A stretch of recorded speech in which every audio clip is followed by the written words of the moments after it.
ತರಬೇತಿ ಶಿಬಿರದಲ್ಲಿ ತರಬೇತಿಯ ಈ ಒಂದು ಪ್ರಶಿಕ್ಷಣದಲ್ಲಿ ಭಾಗವಹಿಸ್ತಿರುವಂಥ ಎಲ್ಲ ಯುವ ಮತ್ತು ತಂತ್ರಜ್ಞಾನದಲ್ಲಿ ಈಗಾಗಲೇ ತರಬೇತಿಯನ್ನು ಪಡ್ಕೊಂಡಿರುವಂತಹ ನಿಟ್ಟೆಯಂತಹ ಸಂಸ್ಥೆಯಲ್ಲಿ ತರಬೇತಿ ಪಡ್ಕೊಂಡಿರುವಂತಹ ಎಲ್ಲ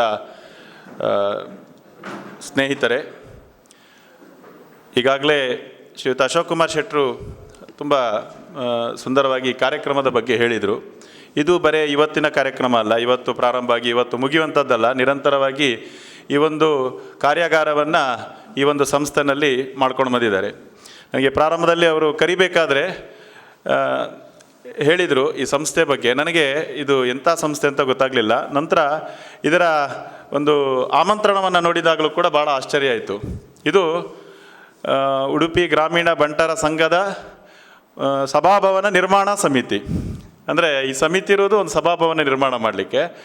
ಆದರೆ ಇಲ್ಲಿ ಕೊಡ್ತಾ ಇರುವಂಥದ್ದು ಏನಂತೇಳಿದರೆ, ದೇಶವನ್ನು ಅಥವಾ ಸಮಾಜವನ್ನು ನಿರ್ಮಾಣ ಮಾಡುವಂತಹ ಯುವ ಶಕ್ತಿಯ ಕೈಗಳಿಗೆ ಶಕ್ತಿ ತುಂಬಿಸುವಂಥ ಕೆಲಸ ಮಾಡ್ತಾರೆ. ಆದರೆ ಅದರಲ್ಲಿ ಸಭಾಭವನದ ನಿರ್ಮಾಣ ಸಮಿತಿ ಮತ್ತು ನಿರ್ಮಾಣ ಆ್ಯಂಡ್ ಡೆವಲಪ್ಮೆಂಟ್ ಕಮಿಟಿ, ಅದು ಒಂದು ಸಾರಿ ನಿರ್ಮಾಣ ಮಾಡಿದರೆ ಮುಗಿಯುವುದಿಲ್ಲ, ನಿರಂತರ ಅದರ ಅಭಿವೃದ್ಧಿ ಕೂಡ ಆಗಬೇಕು. ಆ ರೀತಿಯಲ್ಲಿ ನಿರ್ಮಾಣ ಮತ್ತು ಅಭಿವೃದ್ಧಿ ಸಮಿತಿ ಅಂತ ಹೆಸರಿಟ್ಕೊಂಡು, ಬಹುಶಃ ನನಗನ್ಸುತ್ತೆ ಯಾವುದಾದ್ರೂ ಒಂದು ಹೆಸರು ಬೇಕು, ಅದಕ್ಕೋಸ್ಕರ ಈ ರೀತಿ ಒಂದು ಹೆಸರಿದೆ. ಸಮಾಜದ ಕೆಲಸ ಮಾಡಲಿಕ್ಕೆ ಒಂದು ಹೆಸರು ಬೇಕು ಅನ್ನುವಂಥ ರೀತಿಯಲ್ಲಿ ಹೆಸರಿಟ್ಕೊಂಡು ಅದರ ಸಮಾಜವನ್ನೇ ನಿರ್ಮಾಣ ಮಾಡುವಂಥ ಅಭಿವೃದ್ಧಿ ಮಾಡುವಂಥ ಕೆಲಸದಲ್ಲಿ ಈ ಒಂದು ಸಮಿತಿ ಸಕ್ರಿಯ ಆಗಿದೆ. ಅನೇಕ ಈ ರೀತಿಯ ಕಾರ್ಯಕ್ರಮಗಳನ್ನು ಈಗಾಗಲೇ ಮಾಡಿದೆ ಅಂತ ಕೂಡ ಅವರು ಹೇಳಿದರು. ಹಾಗೆ ಒಂದು ಕಟ್ಟಡ ನಿರ್ಮಾಣ ಮಾಡೋದು ಅಥವಾ ಅಭಿವೃದ್ಧಿ ಅನ್ನುವಂಥದ್ದೇನಿದೆ, ಅದು ಅದರ ಅಭಿವೃದ್ಧಿ ಯಾವಾಗ ಅಂತ ಹೇಳಿದರೆ ಈ ರೀತಿ ಸಮಾಜಮುಖಿಯಾಗಿ ಅದು ಕೆಲಸ ಮಾಡಿದಾಗ ಮಾತ್ರ. ಈಗ ವೃತ್ತಿ ಜೀವನಕ್ಕೆ ಕಾಲಿಡ್ತಾ ಇರುವಂತಹ ಎಲ್ಲ ಅಂತಿಮ ವರ್ಷದ ಡಿಪ್ಲೊಮೊ, ಪಾಲಿಟೆಕ್ನಿಕ್ ವಿದ್ಯಾರ್ಥಿಗಳು ನಾವೆಲ್ಲ ಇದ್ದೇವೆ ಇಲ್ಲಿ. ವೃತ್ತಿ ಜೀವನ ಅನ್ನುವಂಥದ್ದು ಶತಮಾನದಿಂದ ಶತಮಾನಕ್ಕೆ ಅದರ ಡೆಫಿನೇಷನ್ ಬದಲಾಯಿಸ್ಕೊಳ್ತಾ ಬಂದಿದೆ. ಯಾವುದೋ ಒಂದು 5-6 ಶತಮಾನಗಳ ಹಿಂದೆ ಕೈಗಾರಿಕಾ ಕ್ರಾಂತಿ ಅಂತಾಗಿ ಇಡೀ ಜಗತ್ತನ್ನೇ ಒಂದು ಬದಲಾಯಿಸಿ ಇವತ್ತು ಜಗತ್ತಿನಲ್ಲಿ ವೃತ್ತಿ ಅನ್ನುವಂಥದ್ದನ್ನು ಒಂದು ಜೀವನದ ಒಂದು ಹೊಟ್ಟೆಪಾಡು ಅನ್ನುವಂಥ ರೀತಿ ಬಂದಿದೆ. ಅಂದರೆ ನಮ್ಮ ದೇಶದಲ್ಲಿ ಈ ರೀತಿ ವೃತ್ತಿ ಅನ್ನುವಂಥದ್ದು ಹೊಟ್ಟೆಪಾಡು ಅಂತಿರಲಿಲ್ಲ. ಇವತ್ತಿಗೂ ಕೂಡ ಇವತ್ತು ಎಲ್ಲರಿಗೂ ಅರ್ಥ ಆಗ್ತಾ ಇದೆ. ಏನು ರೋಟಿ ಕಪಡ ಮಕಾನ್ ಅನ್ನುವಂಥ ರೀತಿಯಲ್ಲಿ ಅನೇಕ ರೀತಿಯ ಶೌಟಿಂಗ್ಸ್, ಘೋಷಣೆಗಳನ್ನು ಹೇಳಿ ಜಗತ್ತಿನಲ್ಲಿ ಭಾಳ ಗುಲ್ಲೆಬ್ಬಿಸಿದವರಿಗೂ ಕೂಡ ಅರ್ಥ ಆಗ್ತಾ ಇದೆ.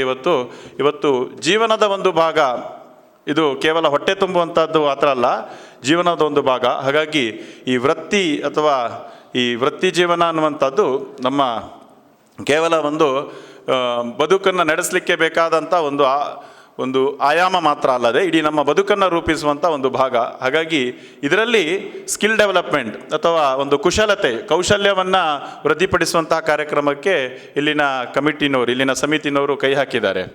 ಹಾಗೆ ಈ ಕುಶಲತೆ ಅನ್ನುವಂಥದ್ದು ಇವತ್ತಿನ, ಅದರಲ್ಲೂ ಮುಖ್ಯವಾಗಿ ಮೊನ್ನೆ 2 ವರ್ಷದ ಹಿಂದೆ ಕೊರೋನಾದ ನಂತರ ಇದರ ಒಂದು ಅವಶ್ಯಕತೆ ಇನ್ನೂ ಹೆಚ್ಚಾಗಿದೆ. ಈಗ ವೃತ್ತಿ ಅನ್ನುವಂಥದ್ದು ಒಂದು ಅವಕಾಶ ಅಲ್ಲದೆ ಒಂದು ದೊಡ್ಡ ಚಾಲೆಂಜ್ ಅನ್ನುವಂಥ ರೀತಿಯಲ್ಲಾಗಿದೆ.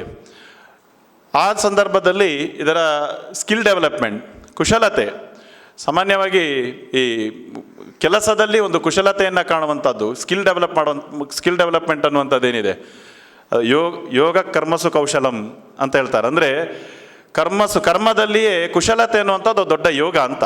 ಅದು ಸುಮ್ಮನೆ ಹೊಟ್ಟೆಪಾಡಿಗಿರೋದಂತಲ್ಲ, ಒಂದು ಕುಶಲತೆಯನ್ನು ಬೆಳೆಸ್ಕೊಳ್ಬೇಕು. ಆ ರೀತಿ ಒಂದು ವಿಶ್ವಾಸದಿಂದ ಜೀವನವನ್ನು ನಡೆಸಲಿಕ್ಕೆ ನಮ್ಮ ಹೆಗಲ ಮೇಲೆ ಒಂದು ದೊಡ್ಡ ಒಂದು ಹೊಣೆಗಾರಿಕೆ ಇದೆ.